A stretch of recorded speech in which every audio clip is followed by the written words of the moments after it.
MVPs. Has his team in the finals this year. Still, Dwight Howard said he would take himself in his prime, quote, all day over the Joker. Big words.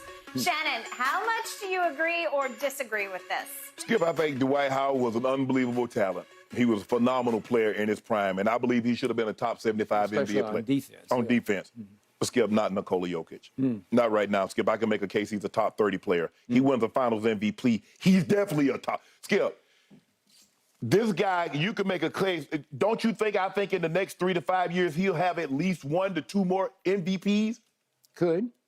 I'll give you that. I like Dwight Howard, but not over Jokic. Okay. All I know about this is if I could take Defensive Player of the Year Dwight and pour him into Jokic right now, I would have GOAT. That's what. Or what if you could take Nikola Jokic and pour him into Dwight? Well, okay, either way, whichever you want to do, because I don't like Joker on the defensive end. That would be too unfair. He is a liability at times on the defensive end because he's not a rim protector. Right.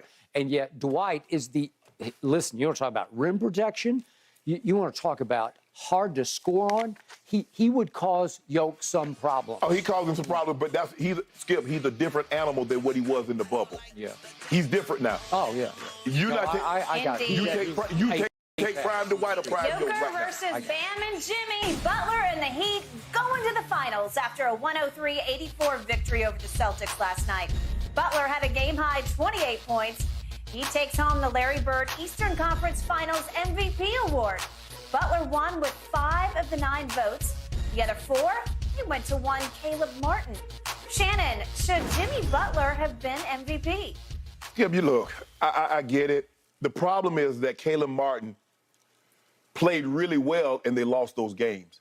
You remember we talked about the game 6, Skip, how he kept them in it with his hot three-point shooting. If you look at game 1, they won. Jimmy had 35. You look at game 2, they won. He had 27. Yep. You look at game 3, now he was quiet. He had 16, 8, and 6. But game 4, they lost. He had 29. Game 5, they lost. He had 14. Game 6, they lost. He had 24. And game 7, he had 28, 7, and 6. So that was the problem that Caleb Martin. If one of those quiet games, let's just say game 4, one of those games, game 5, in which Jimmy had 14. Yep. They win that game. Caleb Martin has 25. Yep. Now he has a more compelling argument, Skip, because it seemed like the games that he played well, Jimmy Butler played well also. Yeah. And plus, Skip, is Jimmy. I believe, Skip, they're probably going to err on the side of caution. Okay, Caleb Martin, undrafted guy. And I'm not saying that he shouldn't have won it because it seemed like it was a Supreme Court vote, Skip, 5-4, majority decision. You can't get any closer than that, Skip. It seemed like, and I was reading what Stan Van Gundy said, Caleb Martin has been the word they use, consistent, their best player. And Reggie, after long pause and long sigh, he went with Jimmy Butler. Because if he goes with Caleb Martin, now Caleb Martin has 5 votes, the other guy has 4 votes, and he's the finals MVP. So, Skip, I'm not, you know what, Skip, I'll say Jimmy. I agree. I think Jimmy deserved the award. I first guessed this with you yesterday. You I did. said, hey, if they win tonight and he has even a good game, he's the MVP of the 7-game series. If you want to give it to Jimmy in overall impact and leadership, I grant you, I bless you, because I said going into the series, I've never seen a team so dependent on one player with so many undrafted players. You can do LeBron back in whatever year, especially back the first go-around with Cleveland even. You can do that. But again, this team has so many guys. A Caleb Martin who bounced around the G League, both for Charlotte and now for Miami before he even got to play. Didn't even see the floor last year in Game 7. Was a DNP coach's decision. He came alive and he saved their bacon because he saved Jimmy from Jimmy. Because I'm going to say it again. You're right about Game 1 and you're right about Game 2. But the last time we really saw playoff Jimmy was Game 2. Milwaukee saw him for 5 games. They saw him. And Drew Holiday is saying, I don't care who, you can name anybody you want. You can say Michael Jordan, LeBron. Nobody could have stopped the shots that he was making against us because he did it. I'd watch every game and I'd come in here and tell you, I don't think I've ever seen anything like this. that was squelched by the Boston defense. They started to loom over him. Jason Tatum's too long for him. Derek White's just too good on defense. He plays with such fury on defense, and he's so smart. All of a sudden, over the last 5 games, we didn't see much of playoff Jimmy except for that burst in the last 2 minutes of Game 6. Right. And then I'd see bits and pieces last night. But Shannon, last night, seriously, look at your final box. Yeah. Okay, Jimmy scored 28 on 28 shots. That means he missed 16 shots last night. That's more than bad night for Jaylen Brown. He missed one more shot than Jaylen Brown missed. Yeah. He had the most missed shots on the floor for either team. Right. Okay, help me out. I did the stats just for the last 5 games. Finally, they won in 7. Last 5 games, Jimmy's stats were 22-8-6, while Caleb's were 19-7-2. Okay, so you'd say a slight edge to Jimmy, except until you start looking at the percentages. Oh, Jimmy from the floor over the last 5 games shot 39%. That's horrendous. Yeah. That's get you beat kind of numbers.